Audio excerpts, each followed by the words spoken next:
धनतेरस की कथा। इस कथा को पढ़ने से मिलेगी अकाल मृत्यु से बचने का सुरक्षा कवच। धनतेरस को पर्व कार्तिक कृष्ण पक्ष की त्रयोदशी तिथि के दिन मनाई जाती है। साथ ही धनतेरस की रात यमराज के नाम का दिया भी जलाया जाता है। धनतेरस के दिन इस कथा का पाठ करने से व्यक्ति को अकाल मृत्यु से बचने का सुरक्षा कवच का पता चलेगा। एक बार यमराज ने अपने दूतों से पूछा कि क्या लोगों के प्राण लेते समय तुम्हें किसी पर दया भी आती है। यमदूत संकोच में पड़कर बोले, नहीं महाराज, हम तो आपकी आज्ञा का पालन करते हैं, हमें दया भाव से क्या लेना। यमराज ने सोचा कि शायद ये संकोच के कारण ऐसा बोल रहे हैं। यमराज उन्हें निर्भय करते हुए वे बोले, संकोच मत करो, यदि कभी कहीं तुम्हारा मन पसीजा हो तो निडर होकर कहो। तब यमदूतों ने डरते डरते बताया, सचमुच एक ऐसी ही घटना घटी थी महाराज, जब हमारा हृदय कांप उठा था। यमराज ने बड़ा उत्सुक होकर पूछा कि ऐसी क्या घटना घटी थी। दूतों ने कहा, महाराज, हंस नाम का राजा एक दिन शिकार के लिए गया। वह जंगल में अपने साथियों से बिछड़कर भटक गया और दूसरे राज्य की सीमा में चला गया। फिर वहां के राजा हेमा ने राजा हंस का बड़ा सत्कार किया। ठीक उसी दिन राजा हेमा की पत्नी ने एक पुत्र को जन्म दिया था।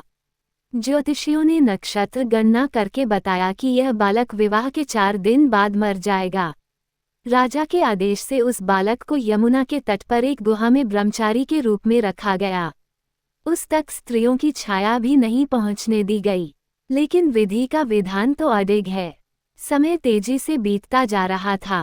संयोग से एक दिन राजा हंस की युवा बेटी यमुना के तट पर निकल गई और उसने उस ब्रह्मचारी बालक से गंधर्व विवाह कर लिया।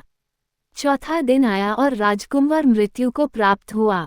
उस नवपरिणीता का करुण विलाप सुनकर हमारा हृदय कांप गया। ऐसी सुंदर जोड़ी हमने कभी नहीं देखी थी। वे कामदेव और रति से भी कम नहीं थे। उस युवक को कालग्रस्त करते समय हमारे भी आंसू नहीं थम पाए थे। यमराज ने द्रवित होकर कहा, क्या किया जाए।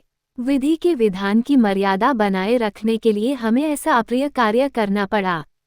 तभी एक दूत ने पूछा कि महाराज, क्या अकाल मृत्यु से बचने का कोई उपाय नहीं है। यमराज ने अकाल मृत्यु से बचने का उपाय बताते हुए कहा, धनतेरस के पूजन और दीपदान को विधि पूर्वक करने से अकाल मृत्यु से छुटकारा मिलता है।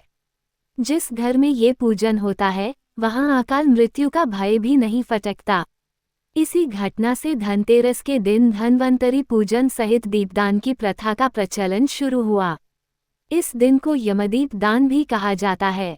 मान्यता है कि ऐसा करने से यमराज के प्रकोप से सुरक्षा मिलती है और पूरा परिवार स्वस्थ रहता है। इस दिन घरों को साफ सफाई, लीप पोत कर स्वच्छ और पवित्र बनाया जाता है और फिर शाम के समय रंगोली बना दीपक जलाकर धन और वैभव की देवी मां लक्ष्मी का आवाहन किया जाता है।